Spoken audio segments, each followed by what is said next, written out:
Alexandre, a gente falou bastante de música e tudo assim, mas eu queria, para aqui para o pessoal que está acompanhando a gente, soubesse dos teus livros, né? A gente deu uma pincelada ali no início, que eu acho que deu um problema a minha conexão e algumas pessoas me relataram que estava meio cortado. O seu primeiro livro, de 2002, é o Dias de Luta, correto? Que retrata ali, deixa eu só, meu celular não quer ficar parado, que retrata o pop rock dos anos 80. Tinha, eu não digo assim, que tinha uma lacuna e que você preencheu. Acho que você chegou no momento certo de contar a história com um certo distanciamento daquela geração. Acho que o time teu foi bacana demais ali naquele momento. E eu adorei o livro na época. Sabe, quando eu li os bastidores, muita coisa eu sabia por acompanhar no jornal, não sei o quê. De algumas, tipo, a briga no Parque Lage, da Pandeirada, da Paula no Leone, eu tava lá naquele show, sabe? Isso é muito, muito bacana, assim, ser rememorado depois em livro. Mais uma coisa me chamou a atenção, eu até deixei aqui, no início do livro, na apresentação, você fala uma coisa que eu achei curiosa. Antes que me perguntem, principalmente antes que descubram, é importante dizer que não tenho nenhuma simpatia especial pela música brasileira da década de 80. Isso é verdade? Ainda hoje para você? Depois de escrever o livro? Eu tinha esquecido desse prefácio, cara, porque na edição nova é diferente, né, o prefácio.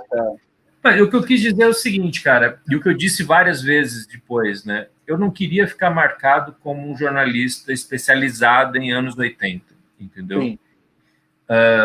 E eu queria muito ressaltar o que eu considero um diferencial do livro, que é o fato de que eu não estava lá nos anos 80, né, trabalhando, pelo menos. Sim. Lá você estava, mas não estava acompanhando como você acompanhou nos anos 90.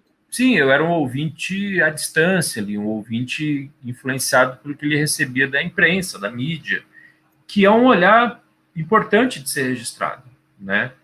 Então, eu acho isso. O que eu não acho, e eu acho que tem um pouco a ver com isso que a gente estava falando, assim, sabe? Eu não acho que você precisa gostar mais dos anos 80 para entender que os anos 80 foram especiais, sabe? É aquilo, né? É a gente separar o nosso gosto. Que o estado que de abelha goste, entendeu? Dos replicantes, não tô nem aí, é uma outra coisa. Mas eu não falei como uma crítica nem nada, eu achei curioso isso, eu achei até legal, assim, eu falei, pô, legal que ele escreveu com um certo distanciamento, não com aquela paixão de fã das bandas e tal. A minha interpretação foi até essa. Então, mas a ideia era essa mesmo, era transmitir para o leitor essa certeza de que eu vou respeitar o gosto dele. Não é a minha onda tentar convencer eles que o Violeta de Outono é a melhor banda dos anos 80. Sim. Apesar de que é mesmo, né? Violeta de Outono, caraca. Cara, teve uma banda que eu acho que pouca gente conhecia no Rio, porque não fez sucesso no Rio, eles só lançaram um EP pela EMAI, e eu adorava, e todo amigo que eu parava, eu escuto isso aqui, Muzak. Mas o Muzak era meio, com todo respeito, eu gosto, tem coisas legais ali, mas era meio eu acho de Violeta de Outono, né, cara? Sim, o Violeta de Outono era mais elaborado e tal, o Muzak era mais pop, assim, era mais palatável, eu acho, do que o Violeta. Acho que o Violeta tu tinha que ter uma certa bagagem anterior para apreciar a obra, tá? Acho que sim. Eu acredito. Já o Muzak, não, ele já estava mais formatado para as FMs e não chegou a tocar muito no Rio de Janeiro. Em São Paulo, sim, né? Mas eu gostava. Não muito também, mas não muito, não. O Muzak não foi uma banda que vingou. Cara, eu curtia Muzak, cara, lá no Rio. Eu tinha essas coisas, descobrir as coisas dos outros estados e tal. Eu lembro que Cascavelete, cara, não sei como, foi me parar uma fita demo do Cascavelete em 1989. Eles já tinham lançado um primeiro disco, o Rock Aula, tava tocando Nega Bombom na Top Moda e tal, e essa fita surgiu, cara. Aí tinha Banana Split, tinha uma série de canções que não tinha no LP, e era muito bom. Não sei como essas coisas paravam na minha mão antigamente. Tinha toda uma efervescência. Eu acho que existe uma história secreta do rock brasileiro, para usar o termo que o Fernando Rosa usou na matéria da Bis, E é muito importante de um dia ser resgatada e de ser contada. Porque, por exemplo, o selo português Groovy Records, né, está indo para o 4º volume da coletânea Brazilian Nuggets, com bandas de garagem brasileiras dos anos 60. Cara. Olha que legal. 4º volume, sabe? E a gente poderia fazer o Brazilian Nuggets dos anos 70, dos anos 80, dos anos 90, principalmente dos anos 90. E tem coisas muito interessantes, assim. Tem, né? Exatamente, tem. E tem um público, claro, mais restrito, assim, mas tem um público para isso também. Eu acho que meio carente até, né, dessas, não digo novidades, mas dessas pérolas não descobertas na época. Sim. O Sansão citou aqui o Engenheiros da Havaí, rock and roll. O que é rock and roll, né? Os óculos do John, o olhar do Paul.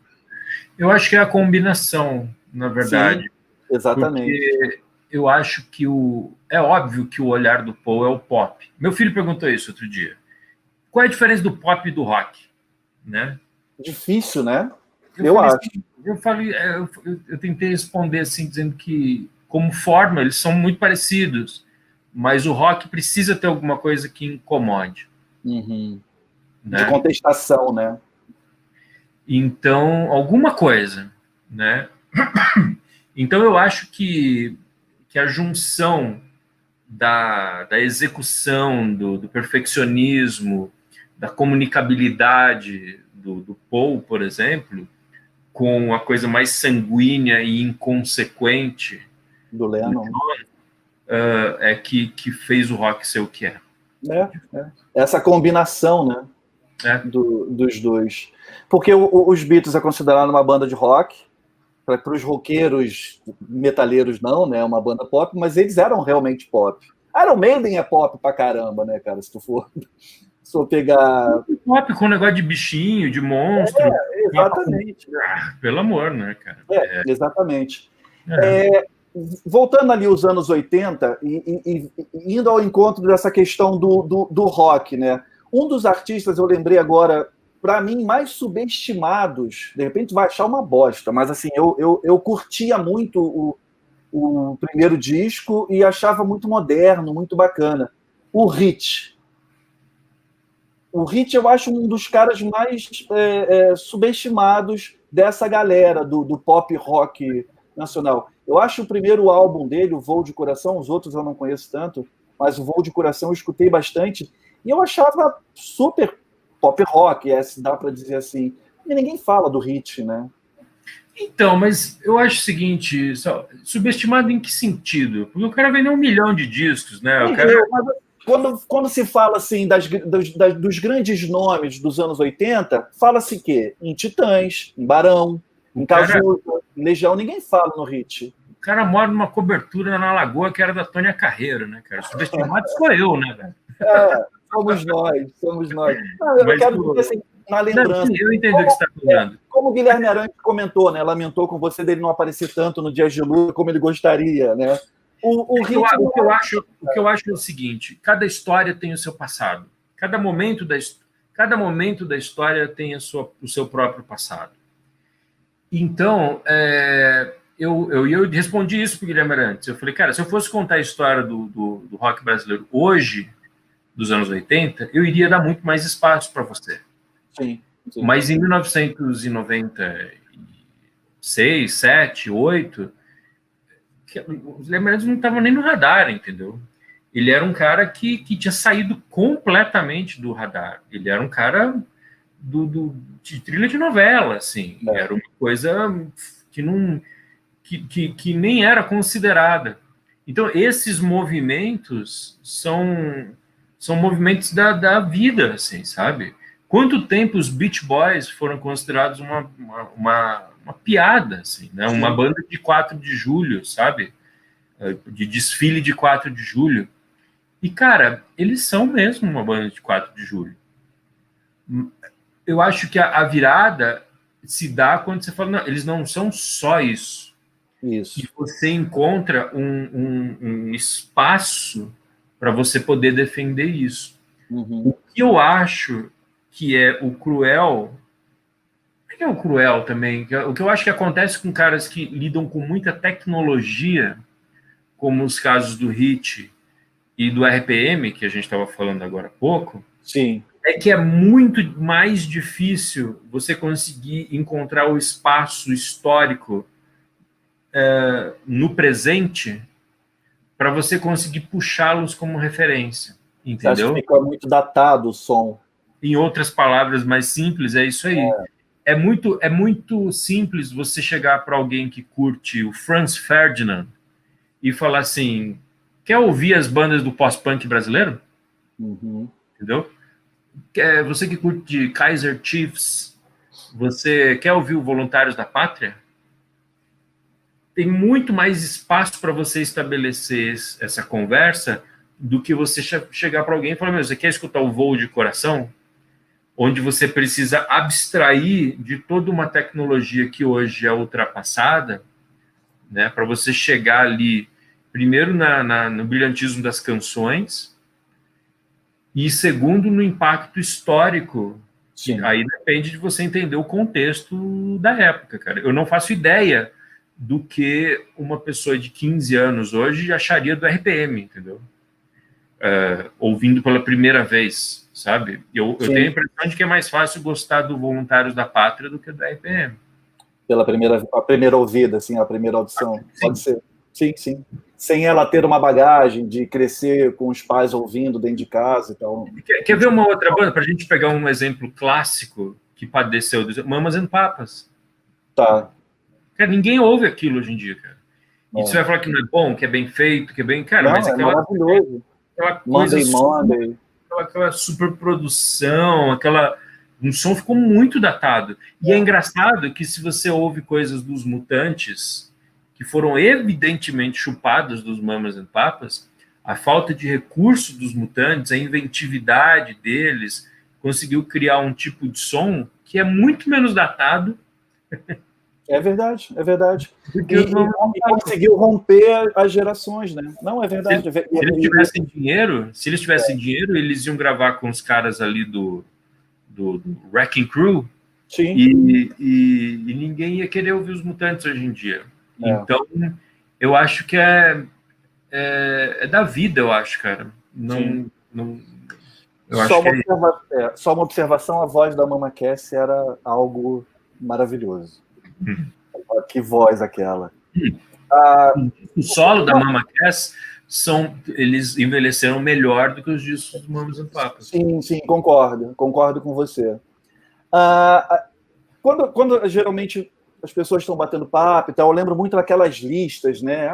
Qual os 5 discos você gosta, aquela. É natural as pessoas dizerem geralmente os clássicos, né? Abbey Road, Led Zeppelin 4, não sei o que e tal. Eu quero que você diga para mim, quero te pegar 5 discos que você acha que não seriam seus guilty pleasures, assim, mas que você geralmente não vê nas listas da Rolling Stone, da Beatles e tal. 5 álbuns que você tem para ti, que você gosta bastante e que você, tipo assim, vale ouvida, galera. Não tá em nenhuma lista da Rolling Stone, da Beatles. Eu talvez não faça uma discoteca básica dele, mas é um álbum que merece ser ouvida. Cara, eu acho que sim. É que essas listas de bate-pronto, assim, né? A gente sempre se arrepende. Mas eu acho que... Amanhã já é totalmente diferente, né? Cara, o Grand Prix do Teenage Fan Club, eu considero um disco irretocável, né? Teenage Fan Club, que é uma banda que deixa sempre muito claro as suas influências, as suas referências, mas eles são melhores do que todas as influências deles, cara. É um negócio impressionante. Mas o Grand Prix é um disco que não costuma aparecer nessas listas. Merece uma ouvida com carinho. Muito. Eu adoro o disco do Chris Isaak, o Barra Sessions, que ele gravou ali no México e fez um filme junto, um VHS ali sobre as gravações. Acho também um disco incrível. E não só o disco não é reverenciado como deveria, mas o próprio Chris Isaac também. Isso eu ia comentar. Um cara vozeirão, né? Ele um bom gosto musical. Super.